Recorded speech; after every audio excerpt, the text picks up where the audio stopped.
जय हिंद दोस्तों, कैसे हैं आप। आज हम देखेंगे इस वीडियो में यूजीसी नेट एग्ज़ाम के बारे में। तो सबसे पहले हम देखते हैं यूजीसी क्या है, यूजीसी नेट क्या है, इसकी एलिजिबिलिटी क्या होती है, इसको कंडक्ट कौन करवाता है, इसका पैटर्न क्या होता है और इसमें टोटल कितने पेपर्स होते हैं। तो चलिए शुरू करते हैं। यूजीसी को हम यूनिवर्सिटी ग्रांट कमीशन भी कहते हैं। ये 1956 में फॉर्म हुई थी। यह एक स्टैट्यूटरी बॉडी है। यह मिनिस्ट्री ऑफ एजुकेशन के अंडर काम करती है और इसका मुख्य उद्देश्य, जो मुख्य कार्य है, वह है हायर एजुकेशन के स्टैंडर्ड्स को मेंटेन करना और सेंट्रल यूनिवर्सिटीज़ को फंडिंग प्रोवाइड करवाना है। अब हम देखते हैं यूजीसी नेट एग्ज़ाम के बारे में। तो यूजीसी नेट एग्ज़ाम का फुल फॉर्म है University Grant Commission National Eligibility test.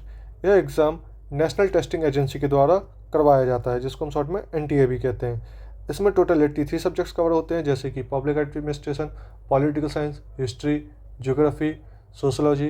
कुछ लैंग्वेज के सब्जेक्ट्स भी आते हैं, जैसे कि हिंदी, इंग्लिश, उर्दू इत्यादि। यूजीसी नेट में टोटल 3 कैटेगरीज होती है। फर्स्ट होता है JRF, then assistant professor, then PhD. JRF general category के बच्चे 30 साल तक ही दे सकते हैं, इसमें एज लिमिट होता है और इसमें 5 साल तक फेलोशिप मिलती है। असिस्टेंट प्रोफेसर का एग्ज़ाम किसी भी एज तक दिया जा सकता है, इसमें कोई एज लिमिट नहीं होती है और इसमें फेलोशिप भी नहीं मिलती है। पीएचडी का एग्ज़ाम जिन्होंने मास्टर्स किया होता है वो तो दे ही सकते हैं। साथ में यूजी का जो कोर्स होता है 3+1, जैसे यूजी का कोर्स 3 साल का होता है, उसके साथ जो किसी ने मास्टर्स का 1 साल का इंटीग्रेटेड कोर्स किया है वो दे सकते हैं। बट वह सिर्फ पीएचडी के लिए ही एलिजिबल होते हैं और पीएचडी का सर्टिफिकेट सिर्फ 1 साल के लिए ही एलिजिबल होता है, 1 ईयर ओनली। आगे इसकी एलिजिबिलिटी क्या है, तो जनरल कैटेगरी के बच्चे को मास्टर्स में या पीजी में 55% स्कोर करना, मिनिमम स्कोर करना अनिवार्य है और जो रिजर्वेशन कैटेगरी है उनके लिए 50% तक की छूट दी हुई है। जेआरएफ की मैक्सिमम लिमिट 30 ईयर्स, जो कि मैंने आपको आगे पहले बताया था। इसी के साथ अदर कैटेगरीज ऑफ वुमेंस को कुछ रिजर्वेशन के थ्रू रिलैक्सेशन दिया गया है। असिस्टेंट प्रोफेसर के लिए कोई एज लिमिट नहीं होती है। यह एग्ज़ाम साल में 2 बार होता है, जून और दिसंबर में। यह exam mostly CBT computer based method में होता है, यानी कि ऑनलाइन एग्ज़ाम होता है। इसको हम कंप्यूटर पर बैठ के देते हैं। इस एग्ज़ाम के नोटिफिकेशंस एनटीए की वेबसाइट पे आते हैं और इसमें बहुत सारे 83 सब्जेक्ट्स होते हैं, तो मल्टीपल शिफ्ट्स में एग्ज़ाम होते हैं। करीब एक दिन में 2 से 3 बार एग्ज़ाम होते हैं, हर सब्जेक्ट का अलग अलग होता है। यह एग्ज़ाम करीब 15 दिन के आसपास चलता है। अब हम देखेंगे पैटर्न के बारे में कि इस एग्ज़ाम का क्या पैटर्न होता है। तो इस एग्ज़ाम में टोटल 2 पेपर होते हैं, पेपर 1 एंड पेपर 2। पेपर 1 जो कि होता है जनरल एप्टीट्यूड, यह सबके लिए कॉमन होता है। क्या होता है? कॉमन होता है। यह सबके लिए यह इस एग्ज़ाम या ये पेपर देना या इस पेपर की तैयारी करना सबके लिए अनिवार्य है। इसमें टोटल 50 क्वेश्चंस आते हैं। इसमें 1 आवर का टाइम मिलता है हमको, 1 आवर, और यह 100 मार्क्स का होता है। 100 मार्क्स का होता है, यानी कि 1 क्वेश्चन इक्वल टू 2 मार्क्स। अब हम देखते हैं पेपर 2 एक सब्जेक्ट स्पेसिफिक होता है। इसमें सब्जेक्ट ऑप्ट करना होता है। जैसे अगर मेरा पीजी में सब्जेक्ट पॉलिटिकल साइंस तो मैं पॉलिटिकल साइंस से ही बैठ सकता हूँ, किसी का पब्लिक एडमिनिस्ट्रेशन तो पब्लिक एडमिनिस्ट्रेशन, सोशोलॉजी वाला सोशोलॉजी। इस टाइप से ये सब्जेक्ट स्पेसिफिक होता है। इसमें टोटल 100 क्वेश्चन होते हैं, या 200 मार्क्स का होते हैं। इसमें भी same 1 question equal to 2 marks. इस पेपर के लिए 1 आवर मिलता है, इसके लिए 2 आवर मिलता है, यानी कि टोटल 3 आवर। यह 3 आवर का टाइम का पेपर होता है। इसमें कोई ब्रेक नहीं होता है। साथ ही साथ एक गुड न्यूज़ है, इसमें कोई नेगेटिव मार्किंग भी नहीं होती है, यानी कि आपको टोटल है 300 मार्क्स का पेपर है, 150 क्वेश्चंस आते हैं और नो नेगेटिव मार्किंग होती है। अगर मैं पॉलिटिक्स साइंस के जो जनवरी अभी 2025 में जो जनवरी में एग्ज़ाम हुआ उसका अगर मैं कट ऑफ बोलूँ जेआरएफ का, तो वह गया था 234 मार्क्स। तो अगर आप जेआरएफ करना चाहते हैं जनरल कैटेगरी से पॉलिटिकल साइंस पे, तो आप लोग एम करके चलिए कि 235 प्लस स्कोर करना है आपको, जब भी आप जाके इसमें जेआरएफ कर सकते हैं। आगे सिलेबस की बात करते हैं, तो जो जनरल एप्टीट्यूड का पेपर 1 का सिलेबस होता है उसमें टोटल 10 यूनिट होती हैं, जैसे कि teaching aptitude, research aptitude, comprehension, communication, mathematical reasoning aptitude, logical reasoning, data interpretation, ICT, people development, environment और हायर एजुकेशन सिस्टम। यह टोटल 10 यूनिट होती हैं। इसके बारे में अगर आपको और डिटेल में जानना है, इन यूनिट्स के अंदर भी कुछ सब टॉपिक्स होते हैं, उसके लिए आप मेरा टेलीग्राम चैनल ज्वाइन कर सकते हैं, जिस पे आपको इस पेपर की सारे का सारा सिलेबस मिल जाएगा, जिसमें सारी डिटेल में सारी चीज़ें बताई गई हैं। अब हम पेपर स्पेसिफिक पॉलिटिकल साइंस के सिलेबस की बात करते हैं, जिसके बारे में हम इन फ्यूचर्स इस चैनल पे वीडियोस डालेंगे। आगे हम तैयारी करेंगे, इस पेपर में हमारी क्या स्ट्रेटेजी होनी चाहिए, इसमें कितने यूनिट्स होते हैं, क्या सब टॉपिक्स होते हैं, उन सब की हम बात करेंगे।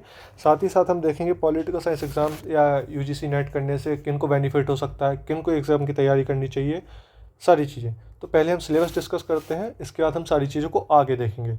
तो इसमें टोटल 10 यूनिट होती है, 10 यूनिट और 100 क्वेश्चंस होते हैं। तो इसमें मोस्टली 10 इंटू 10 के हिसाब से ले सकते हैं कि 10 यूनिट से 10 क्वेश्चन, और तो टोटल 100 क्वेश्चन आएंगे।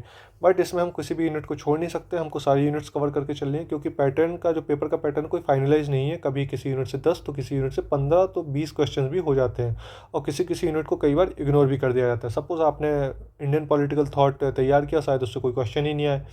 आप फॉरेन पॉलिसी तैयार करके नहीं गए, उससे क्वेश्चन ही क्वेश्चन आ जाए। तो इसलिए हमें सभी की सभी यूनिट्स कवर करनी है। तो पॉलिटिकल थ्योरी में हम थ्योरीज़ के बारे में पढ़ते हैं, जो हमारे जो थिंकर्स के जो कॉन्सेप्ट रहे हैं, जो हम चीज़ों को पढ़ते हैं सुनते हैं उनके बारे में, जैसे लिबर्टी क्या होता है, इक्वलिटी, जस्टिस, डेमोक्रेसी, ये सब चीज़ क्या होती है। साथ ही साथ हम जानेंगे लिबरलिज्म क्या है, फेमिनिज्म क्या है, मार्क्सिज्म, सोशलिज्म। ये जो विचार चलते हैं, जो विचारवादों के या जो थिंकर्स के जो विचार होते हैं, इन सब चीज़ों के बारे में कि इन सब चीज़ कॉन्सेप्ट कहाँ से आते हैं, क्यों आते हैं, इनने क्यों, किन किन ने सपोर्ट किया, कैसे इनका जन्म हुआ है, कैसे आगे जाके इन्हें वर्ल्ड पे क्या प्रभाव छोड़ा। पॉलिटिकल थॉट, इसको हम WPT भी कहते हैं, यानी कि वेस्टर्न पॉलिटिकल थॉट। इसमें हम जो की थिंकर्स रहेंगे उसमें हम Confucius, Plato, Aristotle, Machiavelli, Hobbes, Locke, Rousseau, Hegel जैसे बड़े बड़े थिंकर्स को पढ़ेंगे जो कि बेस्ट रिलेट करते हैं।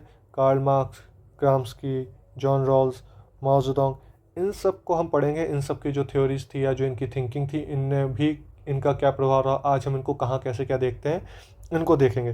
साथ ही साथ मैं PYQ के एनालिसिस पे कहना चाहूँगा कि इन सब थिंकर्स की थ्योरीज से के साथ साथ इनके जो वर्किंग्स है वह बहुत इंपॉर्टेंट होती है। वर्किंग इक्वल टू इनके जो बुक्स लिखी गई हैं, कौन सी बुक किस ईयर में लिखी गई थी और किस बुक में इनकी कौन सी बात कही गई थी, स्टेटमेंट्स।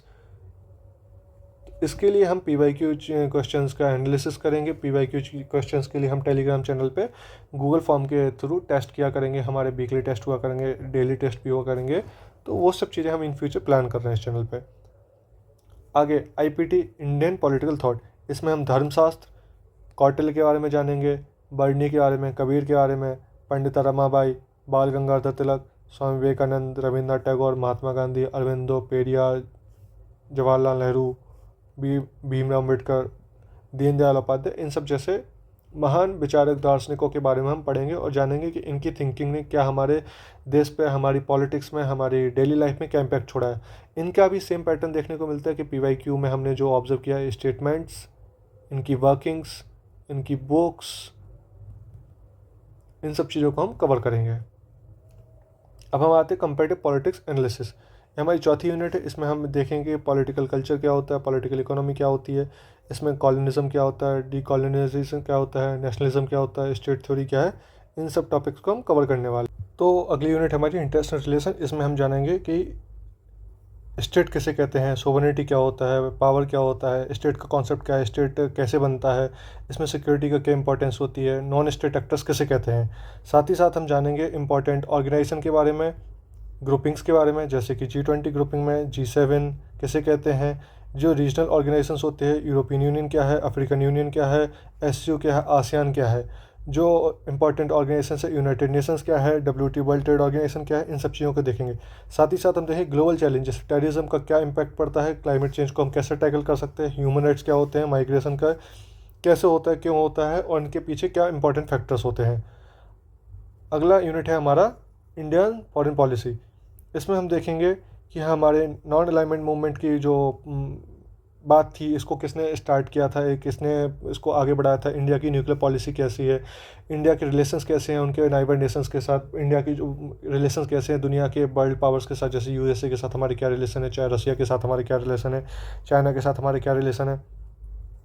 साथ ही साथ हमारे जो बॉर्डरिंग नेशन जैसे नेपाल है, भूटान है, बांग्लादेश है, पाकिस्तान है, अफ़गानिस्तान है, श्रीलंका है, इन सब नेशंस के साथ हमारे कैसे रिलेशंस हैं। इसी के साथ साथ हमारे नाइबरहुड पॉलिसी क्या है, सार्क क्या है, गुजरात डॉक्ट्रिन हम किसे कहते हैं, इन सब चीज़ों को भी हम इस यूनिट के अंदर कवर करेंगे। इसके आगे आता है पॉलिटिकल इंस्टीट्यूशन इन इंडिया। ये डायरेक्टली इनडायरेक्टली हम कह सकते हैं कि इसमें हमें पूरा का पूरा कॉन्स्टिट्यूशन पढ़ना है। इसको हम M लक्ष्मीकांत के थ्रू, आपने कभी M लक्ष्मीकांत पढ़ी है तो उसके थ्रू आप इसको पूरा कवर कर सकते हैं। इसमें president, PM, parliament, judiciary, state executive, इन सबके वर्किंग्स पढ़ना है। फेडरलिज्म में सेंटर स्टेट का क्या रिलेशन होता है, स्टेट इलेक्शन कमीशन क्या होती है, इलेक्शन कमीशन क्या होती है, लोकल बॉडीज़ क्या होती हैं, स्टेचुरी बॉडीज़ क्या होती हैं, और कॉन्स्टिट्यूशन हमारा कैसे बना, इसके पीछे क्या फ़िलासफ़ी थी, इसमें कैसे क्या डिबेट्स हुए, ऐसा। अगला यूनिट आता है पॉलिटिकल प्रोसेस इन इंडिया। इसमें हम देखेंगे इंडिया एंड इकोनॉमी। इंडिया की जो प्लानिंग कमीशन थी उसने क्या इंपॉर्टेंस या उसका जो क्या योगदान रहा, ग्लोबलाइजेशन का हमारे ऊपर क्या इम्पैक्ट पड़ा, एलपीजी कब आया, क्यों आया, इसमें जो हमारे 5 ईयर प्लान्स थे वो कब आते हैं, कैसे आते हैं, कौन से प्राइम मिनिस्टर के अंदर किन किन चीज़ों को टारगेट किया जाता है, ये सारी चीज़ें पढ़ेंगे। इसके आता है public administration. Public administration political science से ही एक सब्जेक्ट निकल के आया है, जिसमें हम उसका एवोल्यूशन पढ़ेंगे, पब्लिक प्राइवेट के डिफरेंस पढ़ेंगे, इसमें सिस्टम क्या होता है, डिसीजन मेकिंग अप्रोच क्या होती है, साइंटिफिक मैनेजमेंट क्या होता है, लीडरशिप किसे कहते हैं, कम्युनिकेशन क्या होता है, कॉन्फ्लिक्ट कैसे क्या होते हैं, इन सब चीज़ों को हम इस यूनिट के अंदर कवर करेंगे। अगला यूनिट है हमारा गवर्नेंस एंड पब्लिक पॉलिसी। इसमें गवर्नेंस को देखेंगे तो इसमें गुड गवर्नेंस क्या होता है, अकाउंटेबिलिटी किसे कहते हैं, राइट टू इन्फॉर्मेशन किसे कहते हैं, लोकपाल लोकायुक्त क्या होता है, पंचायती राज सिस्टम का कैसे आता है, इसको किसने, कौन कौन सी कमीशंस बनी। इसके बाद प्लानिंग एंड पॉलिसी में देखेंगे डिसेंट्रलाइजेशन किसे कहते हैं, ई गवर्नेंस जो आज की तारीख में इतना हम इसको हर जगह बोलते हैं कि ई गवर्नेंस आ गई, ई गवर्नेंस से ऐसा हो गया, तो ऐसे क्या कहते हैं, नीति आयोग क्या होता है। पॉलिसी एरिया में देखेंगे कि हम हेल्थ का पे क्या सुधार हुआ, हाउसिंग एंड फूड में आज गवर्नमेंट क्या कर रही है, सोशल ऑडिट किसे कहते हैं, जन सुनवाई क्या होता है, इन सब चीज़ों को देखेंगे। ये तो रहा हमारे सिलेबस को लेके बातचीत। इसके आगे में हम आगे देखते हैं कि इस एग्ज़ाम की तैयारी कैसे करनी चाहिए, इस एग्ज़ाम को तैयारी करने से क्या होता है, हमारे चैनल पे आगे फ्यूचर में क्या चीज़ें रहेंगी सारी। तो सबसे पहले यदि कोई व्यक्ति यूपीएससी की तैयारी कर रहा है तो उसके लिए बहुत अच्छा बैकअप प्लान हो सकता है। यदि किसी का ऑप्शनल पीएसआईआर है तो वह भी इस एग्ज़ाम की तैयारी कर सकता है।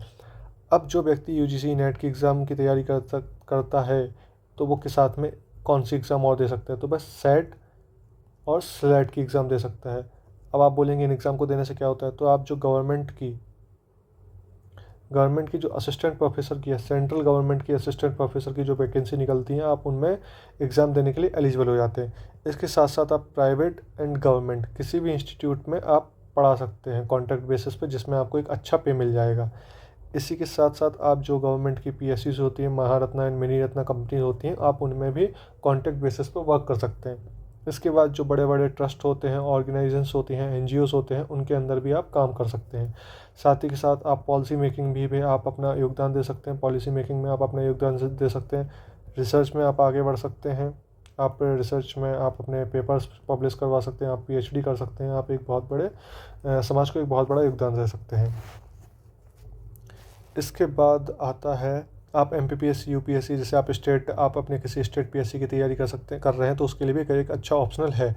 अगर आपने यूजी किया है, पीजी किया है और साथ में अगर आपने बीएड किया है तो एक आप उसमें भी इसको योगदान ले सकते हैं कि अगर आप गवर्नमेंट एग्ज़ाम की तैयारी कर रहे हैं तो उसके लिए एक बेटर ऑप्शन है।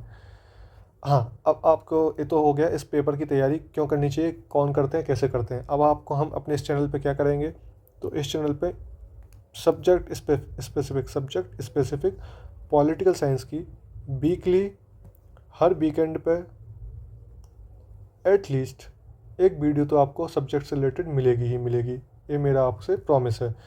यह अपना नेक्स्ट वीक से चालू कर दूंगा मैं, आपको नेक्स्ट वीक से इस पे वीडियोस मिलना चालू हो जाएंगी। आप पेपर 1 का, पेपर 2 का फुल सिलेबस हमारे चैनल टेलीग्राम चैनल पर देख सकते हैं, उसकी लिंक आपको यहाँ पर नीचे मिल जाएगी।